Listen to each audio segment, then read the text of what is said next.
Nous vous présentons ici à gauche notre lève-mur et à droite notre tir en poussant fait maison.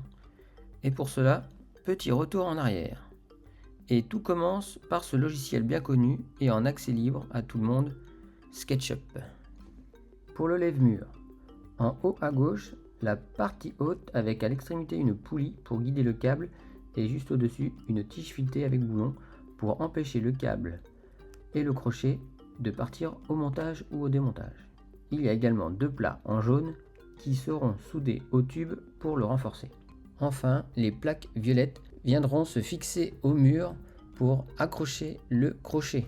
Ensuite, en haut à droite, le treuil avec le système de fixation avec deux plats et des boulons, mais vous pouvez aussi souder les tubes violets sur le tube bleu. Enfin, en bas à droite, le système de fixation du pied avec deux cornières de 50 par 50 mm et de 5 mm d'épaisseur, avec plusieurs grosseurs de trous pour fixer soit dans le béton ou le bois. Nous passons au tir en poussant, avec un tube bleu et un tube vert, qui s'emboîtent pour le réglage en hauteur. La partie la plus importante, qui se situe à chaque extrémité, sont les deux gonds avec tige filetée, dont un a été coupé pour être ressoudé avec une tige filetée à pas inversé. Ces deux gonds sont soudés à des plats. Au lieu des gonds, vous pouvez également utiliser des rotules afin d'avoir plus de liberté de mouvement pour la fixation au mur. À côté, vous avez la poignée rouge avec sa fixation qui permettra le réglage en longueur du tir en poussant. Voici l'ensemble monté pour voir si tout s'emboîte bien pour un fonctionnement optimal. Et voilà, une fois réalisé, ce que ça donne.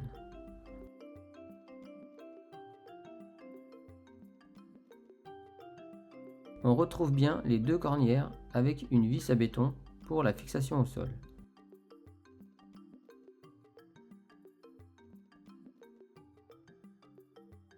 Puis nous passons au treuil avec une capacité d'1 tonne 200.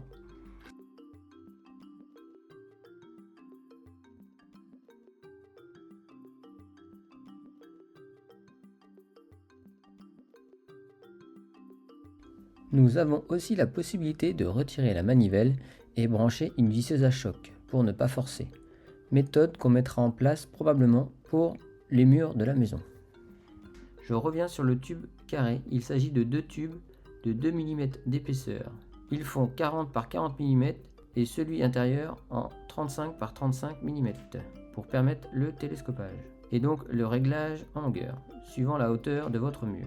Nous, on peut monter des murs jusqu'à 3,50 m de haut sans problème car nos deux tubes font 5 m de longueur une fois dépliés. Règle de Pythagore.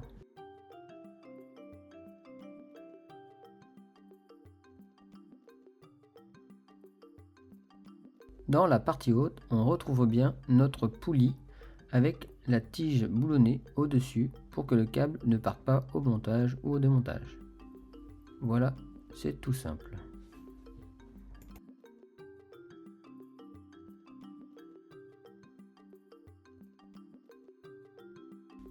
Nous passons au tir en poussant. Pour les tubes, il s'agit d'un en 30 par 30 mm et un en 25 par 25 mm pour le télescopage. Ensuite, vous retrouvez les gonds qui sont fixés au plat.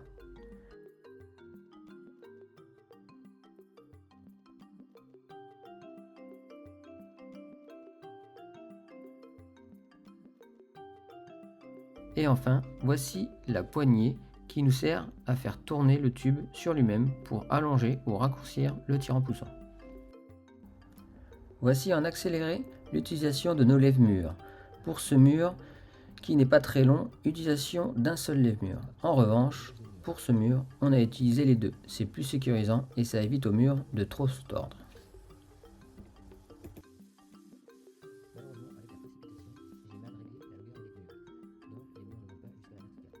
Voici maintenant l'utilisation de notre tir en poussant.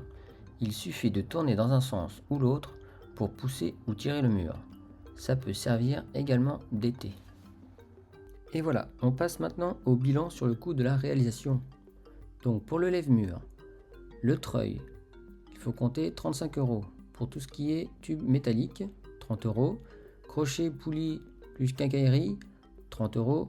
Et enfin, pour la peinture pour métal, il faut compter 8 €, ce qui nous fait un coût de 103 €.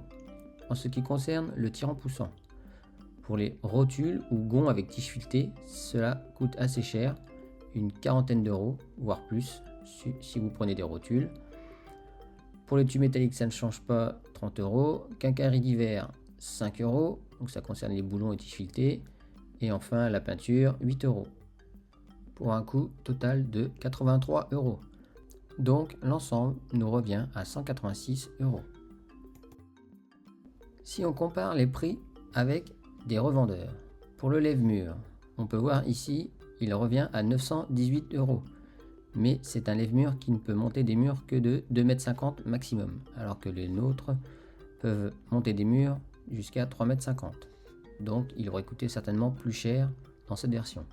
Pour le tirant poussant, ici 134 €, ce qui revient à un coût total de 1052 €, soit 6 fois plus que les nôtres. Au bilan, vu le prix et la simplicité du système, si tu as un peu de matériel, n'hésite pas une seconde, il sera vite amorti. Alors effectivement, dans ce matériel, il faut compter un poste à souder, mais ça ne coûte pas très cher. Et même si la soudure peut te faire un peu peur, mon frère, il avait beaucoup de formation là-dedans et il n'y a pas de souci, hein, il a réussi, après quelques essais, à arriver à un niveau très satisfaisant. Et voilà, la vidéo est terminée, j'espère qu'elle t'aura plu. En tout cas, si tu as des questions, n'hésite pas à le marquer en commentaire. Enfin, je reviens sur les fichiers SketchUp, donc si le matériel t'intéresse et que tu veux récupérer les fichiers, dans ce cas, il faut aller sur notre blog Twinome. Donc le site est marqué dans le descriptif de la vidéo. Après, tu vas dans le menu Contact et tu nous envoies un mail avec tes coordonnées pour dire que tu es intéressé. Dans ces cas-là, on te enverra directement par mail. Dernière chose, si vous avez des idées de matériel pour la construction, n'hésitez pas également à mettre ça en commentaire. Ça se trouve, on n'y a pas pensé. Dans ce cas-là, on pourrait faire ce matériel et ensuite vous les partager en vidéo. Et enfin, si tu veux continuer à nous suivre et ne pas rater les prochaines vidéos d'Aïe, pense à t'abonner. Ça ne coûte rien, mais pour nous c'est super important. Ça permet de nous booster pour continuer à faire ces vidéos. Et le petit pouce bleu également, ça fait toujours plaisir. Allez, sur ce, je vous dis à la prochaine. Bye.